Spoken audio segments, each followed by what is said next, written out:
Bonjour Monsieur Pau, je vous remercie d'avoir bien voulu accepter ce petit entretien. Alors je vois ici votre atelier, ça se passe ici depuis combien d'années? Eh bien bonjour, ça se passe depuis 35 ans, ici à Choët. Avant j'avais un petit atelier en ville de Montagne, dans un vieux bâtiment. Et depuis 35 ans, 35 ans, que je fabrique mes cordésales dans ce petit local. Et toutes mes machines, soit scie à ruban, perceuse, raboteuse, toupie, ce que j'utilise. Mais la machine la plus importante, c'est les mains. Les mains. Donc ici, il n'y a pas de CNC, donc pas de commande numérique contrôlée. Non. Ici, mon instrument se fait manuellement. Je dis toujours que j'ai de la chance d'avoir des machines qui m'aident à fabriquer mes instruments, mais c'est là, c'est avec les mains. La chance d'avoir une bonne vue, puis des mains qui fonctionnent bien aussi. Voilà, puis la tête qui suit un peu aussi. Hein. Pas trop mal apparemment. Oui.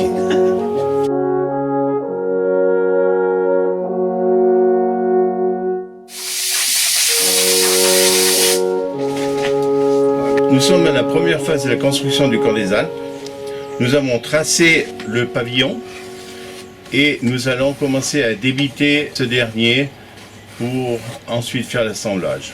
Et comment ça se passe pour le choix du bois? Le choix du bois, eh bien, on va chercher le bois à la scierie qui est stocké depuis 8 ans, nous avons beaucoup de problèmes avec les nœuds. Alors, comme vous pouvez constater, on est obligé de trouver la position exacte pour notre pavillon. Il faut que le bois soit sans fissure, sans nœud, parce qu'après on retrouve ça sur le pavillon, c'est pas la solution. On commence par séparer les deux pièces avec la tronçonneuse. Puis c'est au tour de la scie à ruban qui va suivre méticuleusement le traçage réalisé pour couper chacune des pièces de 11 cm d'épaisseur. Placées côte à côte, les pièces de bois révèlent une symétrie des veines. Lorsqu'on débite le pavillon, des fois nous avons des surprises, nous retrouvons des nœuds. Ça n'a aucune influence sur la sonorité et la qualité de l'instrument, mais malheureusement, c'est que c'est visuel et une grande partie des gens n'acceptent pas beaucoup ce problème de nœud. Le rabotage permettra un meilleur ajustement des deux pièces une fois creusées. Actuellement, à l'œil, on trace l'épaisseur du bois qui va rester. Le nœud que l'on voit ici va disparaître lorsque la coupe sera terminée. L'axe est maintenant tracé. Ce chiffre 40 représente la profondeur de la coupe, profondeur qui augmente peu à peu à 55, puis 60. À la fin, la profondeur est de 80. La fraise est maintenant prête pour creuser aux profondeurs qui ont été indiquées sur la pièce, soit de 40 à 80 mm.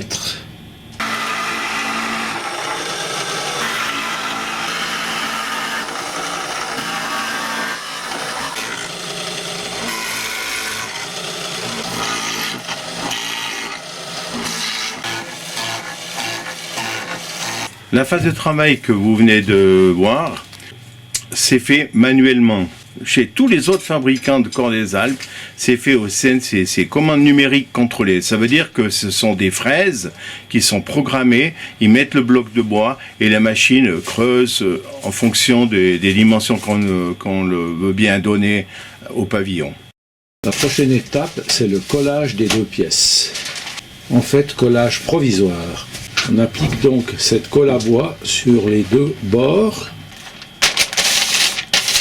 Mise en place d'un journal pour éviter un collage définitif des deux pièces. Des serre-joints vont solidariser les deux parties après un ajustage méticuleux. On reste en attente au moins 1 heure pour que la colle ait le temps de tirer. Nous revenons à la deuxième étape, celle du matin, pour dégrossir à la scie à ruban. On commence par noter les cotes et procéder au marquage. Les deux demi-pavillons restent collés ensemble. À partir d'une section carrée, la pièce va peu à peu tendre vers une section ronde.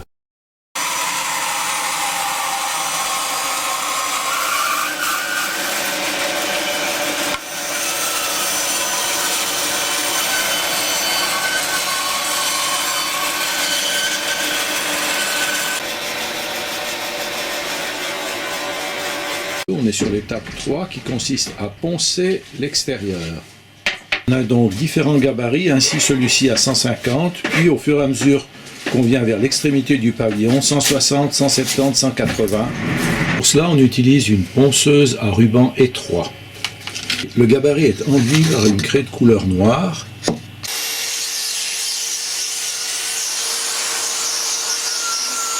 Le gabarit est enfilé sur le tube. Aux endroits où il touche, il laisse une marque noire. C'est là qu'il faut encore poncer. Pour l'instant, sur la ponceuse, la bande de papier d'emery est à gros grains. Lorsque les marques de craie noire sont plus ou moins circulaires, la rondeur du pavillon est acquise.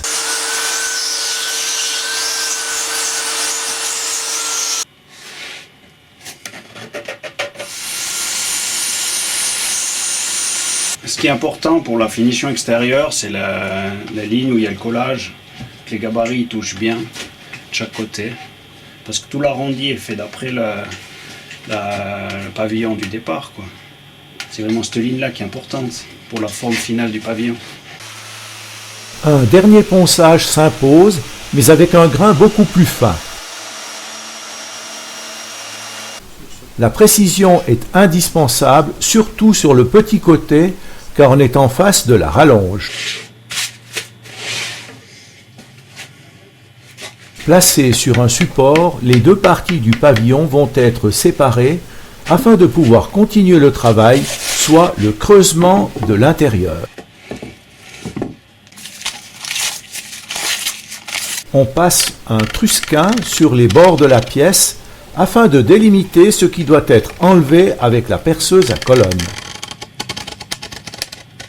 Maintenant, on va finir l'intérieur par rapport à l'extérieur. Donc pour une épaisseur précise, là j'ai tracé avec le trusquin, où il y a le collage. Maintenant pour une épaisseur parfaite, parallèle à ça, toute la surface, je vais percer plein de petits trous avec une butée. Et puis la profondeur de mon trou, ça fait l'épaisseur du bois restant. Enfin en deux parties. La première fois on dégrossit, on enlève le gros de la matière, puis après on enlève précis. On procède au réglage de la butée. Des trous sont percés aléatoirement sur la surface interne. Ils serviront de repère de profondeur lors du ponçage. Un premier ponçage permet de dégrossir la pièce. Comme repère, on a le marquage au trusquin et la profondeur des trous qui doivent disparaître de notre vue. On va procéder à la deuxième mise en place des trous qui vont de 10, 8 et 10 mm. On obtiendra ainsi l'épaisseur définitive du pavillon. C'est cette petite cale qui va définir l'épaisseur définitive.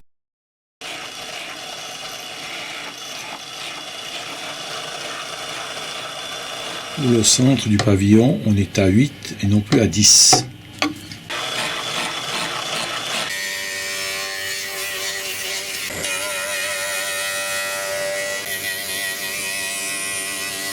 Alors ce qui est important dans le pavillon, c'est son épaisseur. L'épaisseur doit être constante. S'il y a une différence d'1 millimètre, la résonance va en souffrir. C'est pour ça qu'on a à la fin, quand on a fini de travailler le pavillon, l'épaisseur est de 6 voire 6,5. Nous avons un calibre à long bec pour mesurer l'épaisseur constante du pavillon. Et s'il y a une petite différence, on retouche, on remeule un tout petit peu, on enlève de nouveau un peu de matière pour que ça soit précis. Les finitions de la face interne du pavillon se font avec du grain 180 au lieu de 50.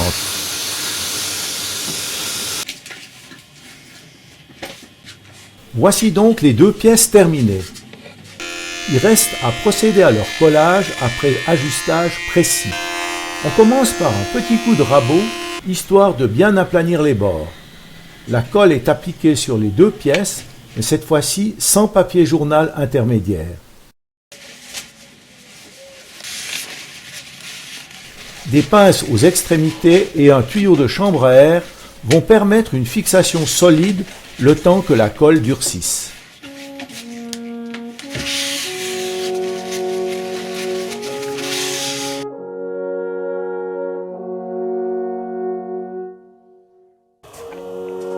Alors pour fabriquer les rallonges, on part avec une pièce de bois brute comme celle-ci, pour terminer avec la pièce complètement finie ici avec le rotin. Après traçage au crayon, la pièce est coupée et rabotée. À noter qu'il s'agit d'une structure conique.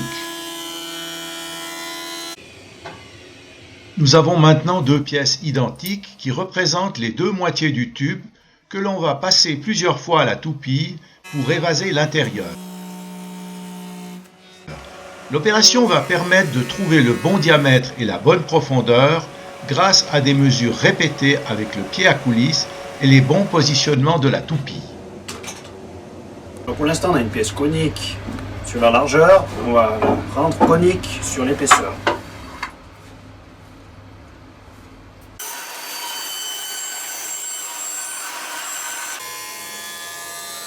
Petite séance de rabotage puis nouveau passage à la toupie pour obtenir un diamètre exact définitif du conduit. Pour plus de précision, on utilise des gabarits de 56 et 80 mm correspondant au diamètre des trous côté amont et aval. Plus la toupie est précise, plus le futur temps de ponçage sera bref. C'est une opération fastidieuse qui demande beaucoup d'attention et de précision vu que le tube est conique. Le ponçage se fait au disque avec divers diamètres permettant de s'adapter à l'intérieur du tube. Le travail doit être parfait pour ne pas présenter d'aspérité à l'air qui va transiter dans ce tube. Pour qu'on comprenne, tu vois là j'ai cette mesure là maintenant, tu es d'accord? Ouais. Tu vois, faut que je rabote ça moi. Je suis pas rond là.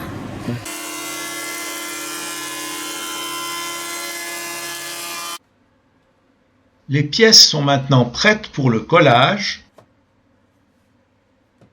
le serrage avec serre-joint, puis un dernier ponçage pour ôter les aspérités au point de collage.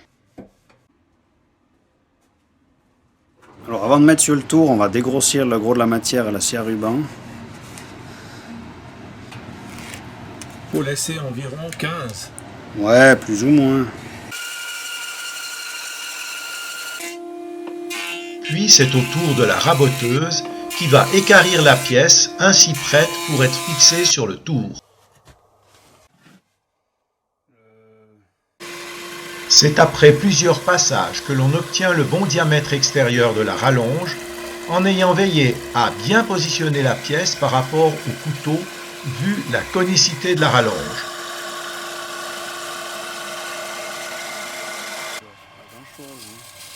Le diamètre doit être moindre à l'extrémité où sera placé l'embout en aluminium et la mesure doit être précise pour un emboîtage parfait.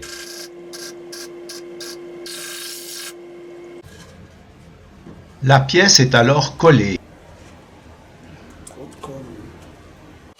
Pour la douille femelle de l'autre extrémité, le principe est le même. Le tournage suivant permet d'obtenir le même diamètre pour la rallonge en bois que pour l'embout. Encore un dernier coup de ponçage pendant que le rotin trempe pour s'assouplir. Pour la dernière étape, on déroule le rotin sur la rallonge pré-encollée.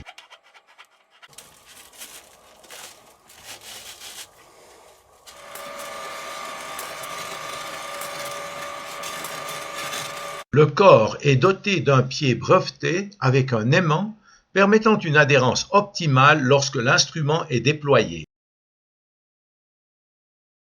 Les décors peints sur les pieds ou le pavillon varient au gré de l'inspiration de l'artisan ou de la demande du client.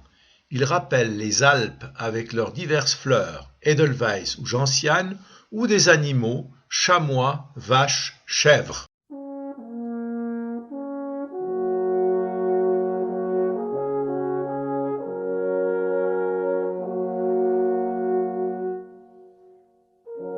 Alors la couronne c'est une décoration.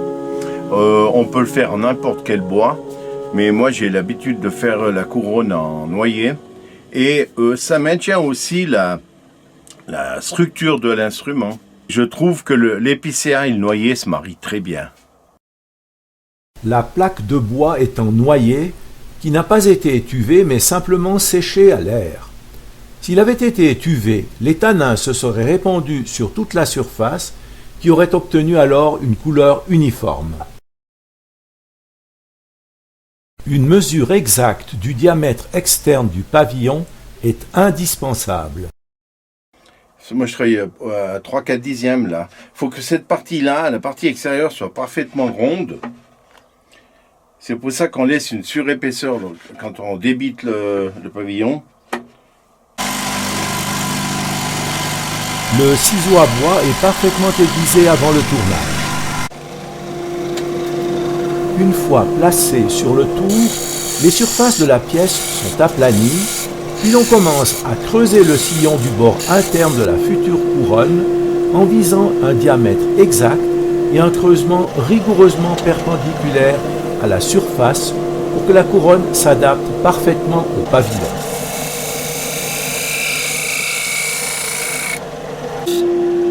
La tranche de la couronne est arrondie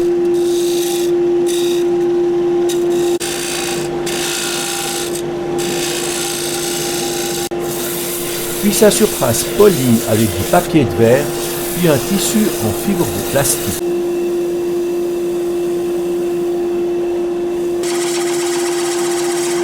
Pour sectionner la couronne, on réduit la vitesse du tour.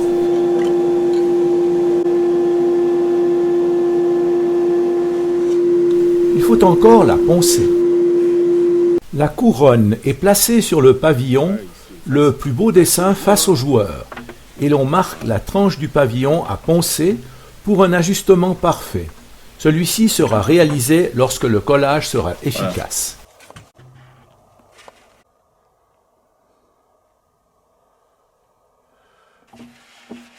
Voici la dernière étape, le collage. Il faut encore ôter le trop-plein de colle pour éviter des taches sur le pavillon. Au présent, il faut laisser sécher ça pendant, en tout cas, une bonne journée. Et puis ensuite, je vais garder cette référence-là, ce diamètre. Et puis, la référence, c'est le diamètre du fond, ici, que j'ai tracé tout à l'heure. Je ne vais pas toucher. Alors, je vais enlever cette matière-là. Puis, je vais ajuster ma couronne.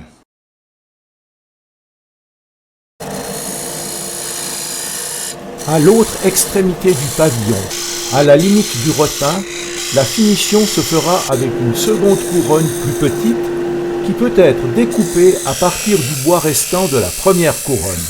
Le principe de découpe est le même.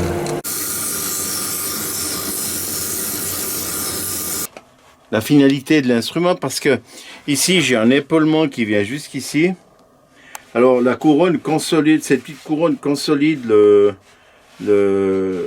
collage qu'il y a ici, à ce niveau-là, qui ne risque rien, mais c'est toujours un plus.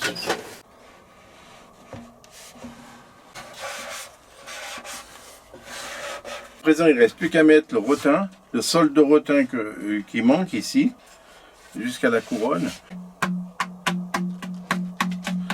Alors chaque instrument a sa résonance personnelle parce que c'est déterminé par le bois, par la veine du bois, et la position dans la bille. Si le pavillon est débité dans la partie inférieure de la bille, ou à 3 mètres, 4 mètres d'auteur de l'épicéa, la résonance n'est pas la même. C'est logique parce que la densité du bois n'est pas la même.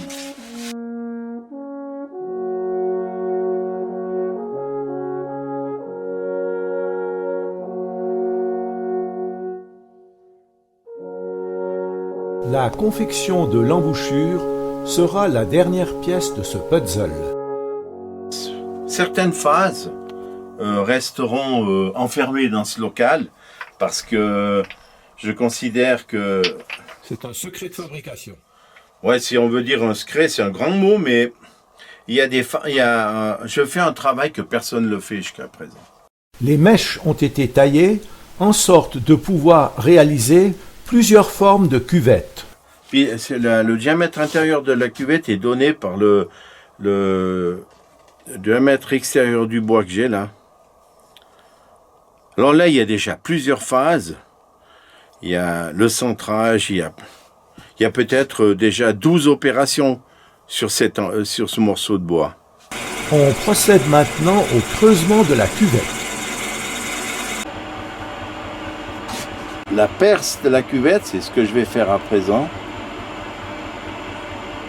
Et la cuvette et l'autre cône qui est déjà fait, c'est ce cône qui est à l'intérieur, là. C'est l'alignement entre ça c'est parfaitement aligné, ce point de centre et ça. J'ai percé fait la cuvette. À présent, je vais faire la perce. C'est la jonction qu'il y a entre le fond de la cuvette et ce cône.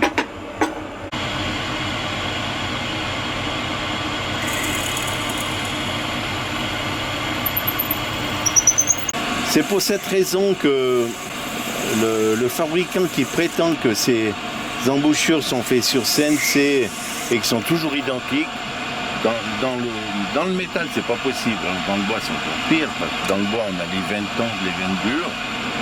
On voit la propreté de la cuvette, la finition, avec la perce. Là-bas c'est une perce de 4,3. Normalement je fais des embouchures de 4,2 à 4,8, 4,9 la perce. 1/10 de différence, c'est énorme.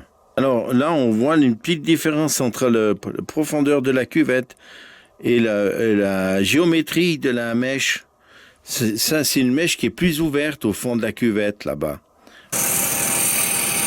On va tourner le grand côté pour obtenir une parfaite rondeur et ainsi assurer un centrage parfait lors du perçage du petit côté.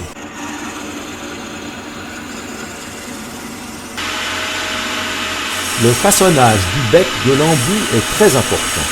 C'est lui qui est en contact avec les lèvres et la dentition du joueur.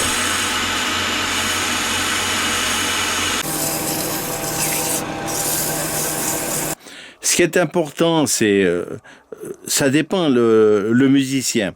Des fois, je fais des embouchures avec un plus grand rayon, un rayon un peu moins prononcé.